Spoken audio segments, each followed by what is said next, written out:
Hey everyone, Shaun Stevenson here, author of the Throne series, and okay, I have been wondering about this series. I had found this copy when I was at a used bookstore and I thought, what is this series? This looks like another great middle grade spooky book series from the 90s. So what is going on here? And I gotta say, this was a fun one. What book am I talking about? I am talking about book number 1 in the Monster Hunters series by Nancy Garden, Mystery of the Night Raiders.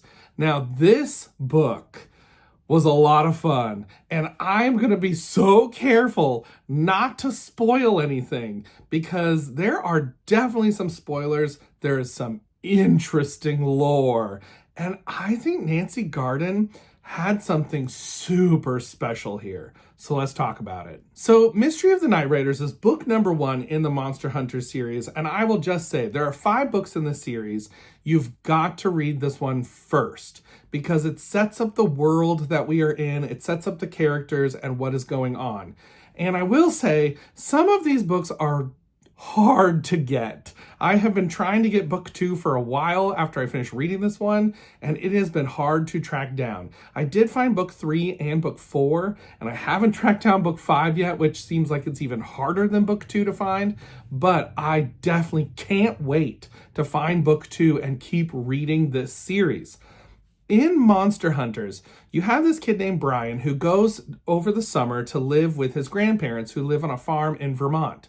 And he's at this farm in Vermont, and something very strange is going on the farm. The cows all seem to be getting sick, something is happening, and it's up to Brian to try and figure it out.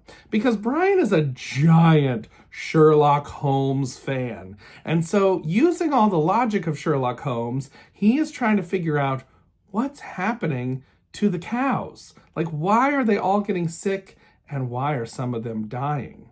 And soon things escalate because now Grandma is sick. And what is going to happen to her?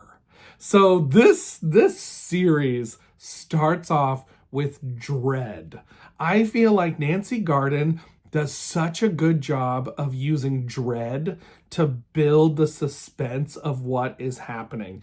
There were some legitimate, really spooky sequences in this book. There is one scene where Brian wakes up in the middle of the night, thinks he hears something outside and goes to the window, and he's kind of like, he can see the cow pasture and he sees what looks like a cow and something by the cow, but he can't quite make it out. And so he's like squinting harder and harder and trying to see like, what is this out in the moonlight out there? And it was so spooky and so well done. I definitely was like, kind of looking around like, oh, okay, this is getting to me just a little bit. It was so good.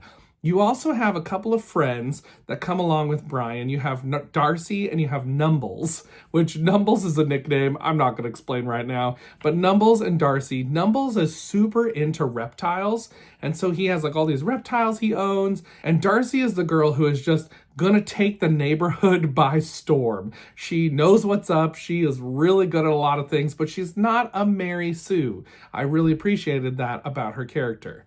The 3 of them really are on this adventure to try and figure out what is happening on the farm and will it spread to other places.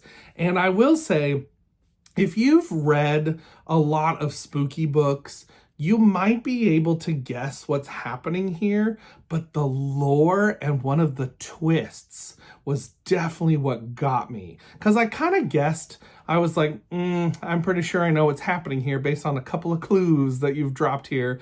But then it took a twist that I thought, oh, that's very interesting. And I would love to know what you're going to do with that later on in book 2.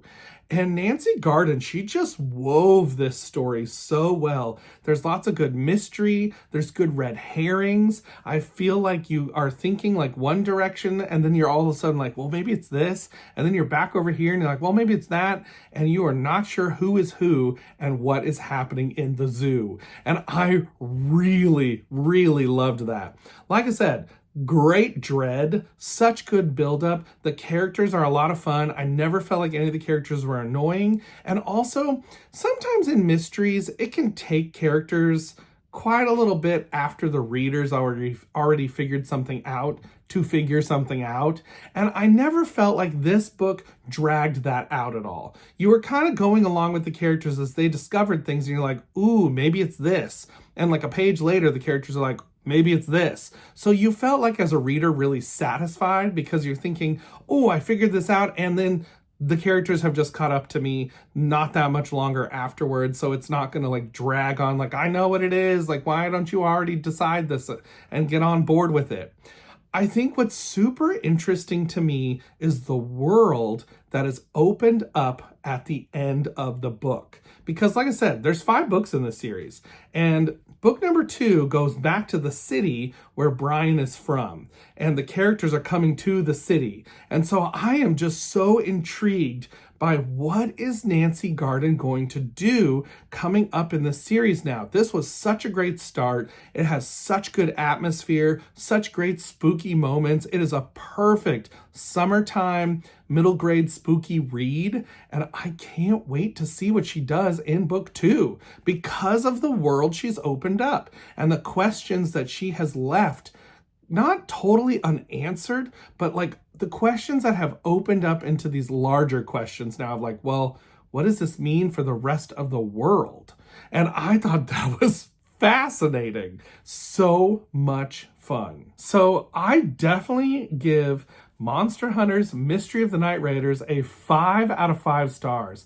This was so much fun to read. I devoured this book. I loved it. Every time I picked it back up, I read it over the course of a couple of nights, and it just was so fun to go through. So I definitely think if you like a tiny bit slower pace, not like a ton of slow pace, but just a tiny bit slower pace spooky story, and that's set in summertime, this is a great one. Plus it's like a horror story at a farm, which I think is kind of interesting, and because it's not a typical horror story at a farm. Like I feel like horror stories at farms sometimes have to do with other sorts of things, and this one is different from other ones I've read. So I really enjoyed it. Definitely recommend it. If you like spooky 90s middle grade fiction, you'll definitely love this. I definitely think it was scarier than any Goosebumps book I've read, and definitely scarier than some Shivers books I've read, which can sometimes be, well, more disturbing than scary. But I really enjoyed this one, so definitely check this out. Like I said, if you're a middle grade hunter for fiction, this is one to find. Go check it out for sure. And until next time, everybody, keep reading. Bye.